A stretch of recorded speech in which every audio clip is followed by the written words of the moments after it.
அடுத்த சம் பாருங்க. ரகு ஒரு மடிக்கணினி வாங்க விரும்புகிறார். அவர் அதற்கான தொகையான ரூபாய் 40,000 உடனடியாக பணமாகவும் செலுத்தலாம் அல்லது 10 மாத தவணைகளில் முதல் மாத தவணை ரூபாய் 4,800, இரண்டாம் தவணை ரூபாய் 4,750, மூன்றாம் தவணை 4,700 என்ற அடிப்படையிலும் செலுத்தலாம். அவர் இந்த வகையில் பணம் செலுத்துகிறார் எனில் 10 மாத தவணைகளில் அவர் செலுத்திய மொத்த தொகை. அடுத்து ரெண்டாவது கொஸ்டின் வந்து மாத தவணை அடிப்படையில் பணம் செலுத்தும் போது அவர் அசலை காட்டிலும் கூடுதலாக செலுத்திய தொகை என்னன்னு கேட்டிருக்காங்க. அதாவது ரகுங்கிறவங்க வந்து ஒரு மடிக்கணினி வாங்க விரும்பியிருக்காங்க. 40,000 ரூபாயை கொடுத்தும் வாங்கலாம், அப்படி இல்லாட்டி 10 மாத தவணைங்கும்போது 4,800 மொதல் தவணை, ரெண்டாவது தவணை வந்து 4,750, மூணாவது தவணை வந்து 4,700ன்னு போய் 10வது மாதம் ஒரு அமௌண்ட்டு கொடுக்கும்போது மொத்தமாக எவ்வளவு மாத தவணையில் செலுத்தியிருப்பாங்கன்னு கேட்டிருக்காங்க. இப்போ இங்கே வந்து 10வது தவணை நம்ம கூடுதல் தானே கண்டுபிடிக்கணும். அப்போ S10 கண்டுபிடிக்கணும். ஃபார்முலா வந்து S1 ஃபார்முலா வந்து நமக்கு n/2 × 2a + n-1 × d.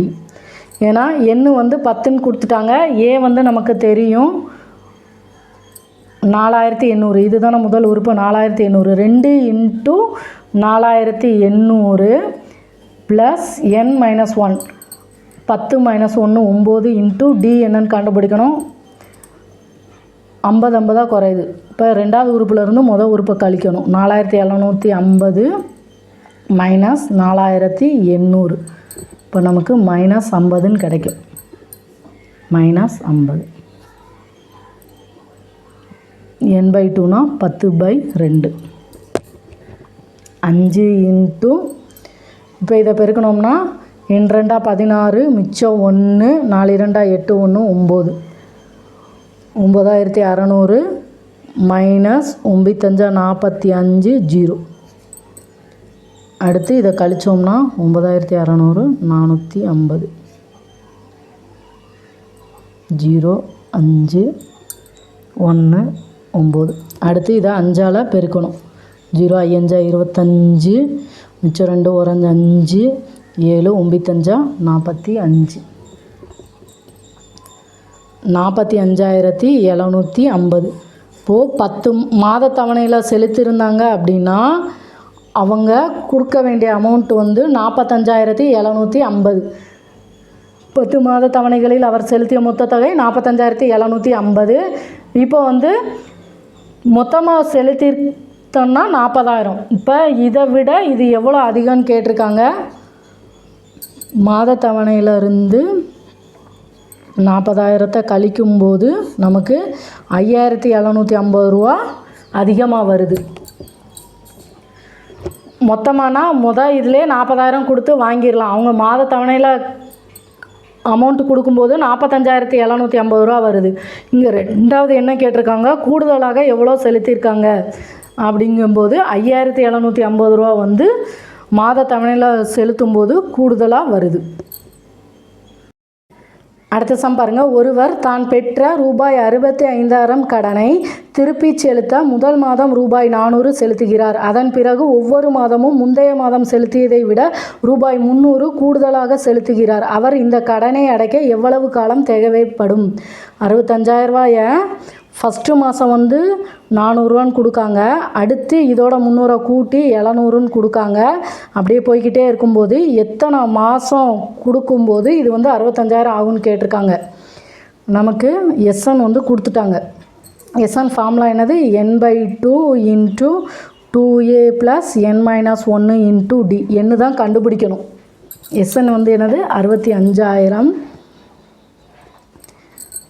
என்ன தெரியாது. n/2 2a 2 × 400 நமக்கு 800 + n-1 × dங்கிற இடத்துல நமக்கு என்னது 300. ஏன்னா 700 - 400 300. இப்போ இதை வச்சு பெருக்கும்போது 300n - 300 வரும். ஏன்னா d தானே 300.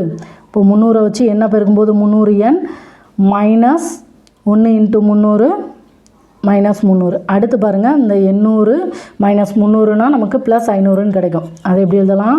65,000 equal to n/2 300n plus 500. ஏன்னா பெரிய நம்பருக்கு தான் ப்ளஸ் இருக்குது. அடுத்து இதை 2ஆல் அடிக்கலாம். இந்த 2 வந்து இதுக்கும் வரும் இதுக்கும் வரும். அப்போ ஃபஸ்ட்டு இதை அடித்தோம்னா 150 என்னன்னு வரும். அடுத்து இதை அடித்தோம்னா 250. 65,000 ஈக்குவல் டு எண்ணை வச்சு 150 எண்ணை பெருக்கும்போது 150 n square plus 250 into n 250 n. அடுத்து இந்த 65,000 ஈக்குவல் டுக்கு அங்கிட்டு போகும்போது மைனஸில் மாறும். 150 n square plus 250 n minus 65,000 இங்கிட்டு ஒன்றுமே இல்லாத போது 0ன்னு போட்டுக்கிடுவோம். அடுத்து இதை காரணிப்படுத்தணும். அதுக்கு முன்னாடி எந்த லெவலுக்கு சுருக்க முடியுமோ சுருக்கணும். ஃபஸ்ட்டு 10ஆல் வகுப்போம். 10ஆல் வகுக்கும்போது 0 கேன்சல் ஆயிரும். அடுத்து 5ஆல் அடிக்கலாம். 5ஆல் அடித்தோம்னா இங்கே 3n square plus 5n minus 5ஆல் அடித்தோம்னா 5 மிச்சம் 1 3 15 0 0 ஈக்குவல் டு 0. காரணிப்படுத்துகள்லாம் நல்லா பார்த்துக்கோங்க. இப்போது இதை காரணிப்படுத்தலாம். ஏன்னா இதுக்கு அடுத்து இதை வந்து சுருக்க முடியாது. 3ஐயும் 1300 பெருக்குனா நமக்கு 3900. அங்கே மைனஸ் சிம்பிள் இருக்குதுனால மைனஸ் போட்டுக்கிடுவோம். 2 காரணி எடுக்கணும். அதை பெருக்குனா நமக்கு 3900 வரணும். கூட்டுனா ப்ளஸ் 5 வரணும். இப்போ நம்ம டானாவத்தலில் போடுவோமா? ஃபஸ்ட்டு 3ஆல் போட்டோம்னா 1 3 3 3 9 0 0. அடுத்து 5ஆல் போட்டோம் அப்படின்னா 3 15. இப்போ 2 10 மிச்சம் 3 6 30 0. அடுத்து 5ஆல் போட்டோம்னா 5 25 மிச்சம் 1 2 10. 2ஆல் போட்டோம்னா 2 4 மிச்சம் 1 4 12. 2ஆல் போட்டோம்னா 1 2 2 4 சாரி 6 12. அடுத்து 2ஆல் போட்டோம்னா 1 2 3 2 6.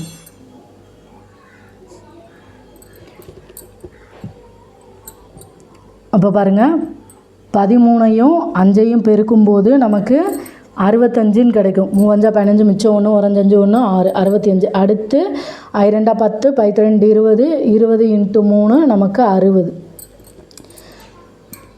இங்கே வந்து ப்ளஸ் 5 இருக்குது. அப்போது பெரிய நம்பருக்கு ப்ளஸ் போடணும், சின்ன நம்பருக்கு மைனஸ் போடணும். 65ஐயும் ப்ளஸ் 65ஐயும் மைனஸ் 60ஐயும் பெருக்குனா நமக்கு மைனஸ் 3900. இப்போ ப்ளஸ் 65 மைனஸ் 60 இதை கூட்டுங்கும்போது நமக்கு ப்ளஸ் 5ன்னு கிடைக்கும். அப்போது நம்ம எடுக்க வேண்டிய காரணி வந்து ப்ளஸ் 65 மைனஸ் 60.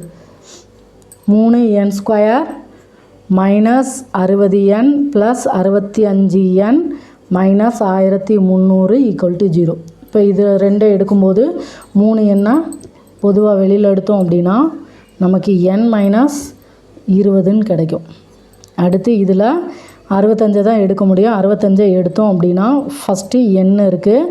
அடுத்து மைனஸ் சிம்பிள். இந்த 1300 65ஆல் அடித்தோம்னா 20. ஏன்னா இங்கே உள்ளது அப்படியே தானே வரும். அடித்து பார்த்தோம்னா 5 மிச்சம் 1 3 15 2 10 மிச்சம் 3 6 30 0. அடுத்து 13ஆல் அடித்தோன்னா 1 13 13 23 26 0 போது n மைனஸ் 20ன்னு வரும் ஈக்குவல் டு 0. அடுத்து இந்த இதுக்கு பொதுவாக இருக்கதா n மைனஸ் 20 அப்படி எழுதிடுவோம். அடுத்து இந்த 3n ப்ளஸ் 65 ஈக்குவல் டு 0. இப்போ தனித்தனியாக எடுத்ததுமா n minus 20 equal to 0 3n plus 65 equal to 0. இப்போ n ஈக்குவல் டு இந்த மைனஸ் 20 ஈக்குவல் டுக்கு அங்கிட்டு போகும்போது ப்ளஸ் 20ன்னு வரும். இதுதான் ஆன்சர் வரும். இது வராது. ஏன் அப்படின்னா 3n ஈக்குவல் டு மைனஸ் 65. அப்போ n ஈக்குவல் டு மைனஸ் 65/3. காலம்ங்கும்போது நம்ம 1 மாதம் 2 மாதம் 3 மாதம்னு போய்கிட்டே இருக்கும். அது வந்து பின்னத்தில் வராது. அப்போங்கும்போது 20 மாதம் வரும். முழு மதிப்பாக தான் வரும் n. இப்போ ஆன்சர் வந்து 20 மாதங்கள் தேவைப்படும். 10வது கொஸ்டின் பாருங்கள். செங்கற்களினால் கட்டப்பட்ட ஒரு படிக்கட்டில் மொத்தம் 30 படிக்கட்டுகள் உள்ளன. கீழ் படிக்கட்டை அமைப்பதற்கு 100 செங்கற்கள் தேவைப்படுகிறது. அடுத்தடுத்த படிக்கட்டுகள் அமைப்பதற்கு முந்தைய படிக்கட்டை விட 2 செங்கற்கள் குறைவாக தேவைப்படுகிறது எனில் ஃபஸ்ட்டு கொஸ்டின் வந்து உச்சியில் உள்ள படிக்கட்டை அமைப்பதற்கு எத்தனை செங்கற்கள் தேவைன்னு கேட்டிருக்காங்க. ரெண்டாவது வந்து படிக்கட்டை முழுவதும் அமைப்பதற்கு எத்தனை செங்கற்கள் தேவைன்னு கேட்டிருக்காங்க. ஃபஸ்ட்டு இதை எடுத்துக்கிடுவோம். உச்சியில் வந்து உச்சியில் உள்ள படிக்கட்டை அமைப்பதற்கு எத்தனை செங்கற்கள் தேவைன்னு கண்டுபிடிப்போம். 30 படிக்கட்டு இருக்குதுன்னு சொல்லியிருக்காங்க.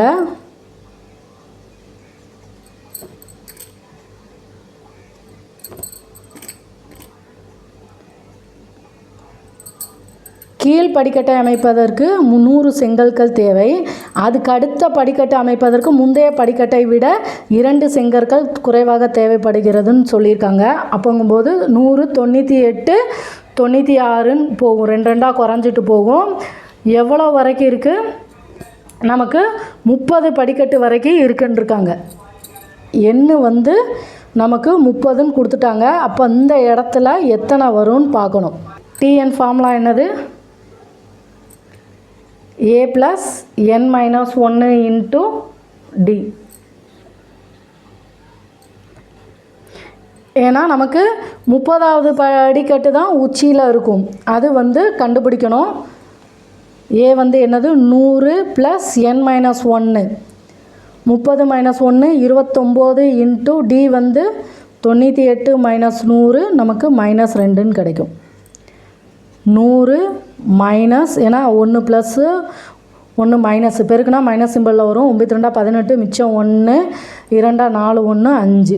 100லேருந்து 58 கழிச்சோம்னா நமக்கு 42ன்னு கிடைக்கும். அதாவது உச்சியில் படிக்கட்டு அமைக்க வந்து 42 செங்கற்கள் தேவை.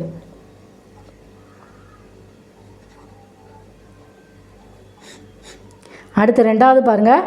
படிக்கட்டை முழுவதும் அமைப்பதற்கு எத்தனை செங்கற்கள் தேவை? ஃபஸ்ட்டில் 100, அடுத்து 98, அடுத்து 96ன்னு போய்கிட்டே இருந்துட்டு கடைசியில் வந்து 42 வரைக்கும் வருதா? இது வந்து நமக்கு வந்து எள்ளு. நமக்கு மொத்தம் எத்தனைங்கும்போது கூடுதல் கேட்டிருக்காங்க. SN வந்து n/2 A + L. n வந்து என்னதுன்னு நமக்கு தெரியும், 30 வரைக்கும் இருக்கா? 30/2. A வந்து 100 + L வந்து 42. இது அடித்தோம்னா 15 × 142. இப்போ 142ஐயும் 15 பெருக்கணும். 2 10 மிச்சம் 1 4 5 20 21 மிச்சம் 2 1 5 5 2 7 2 4 1 0 3 11 மிச்சம் 1 2. இப்போ மொத்தம் வந்து 2130 படிக்கட்டு தேவை.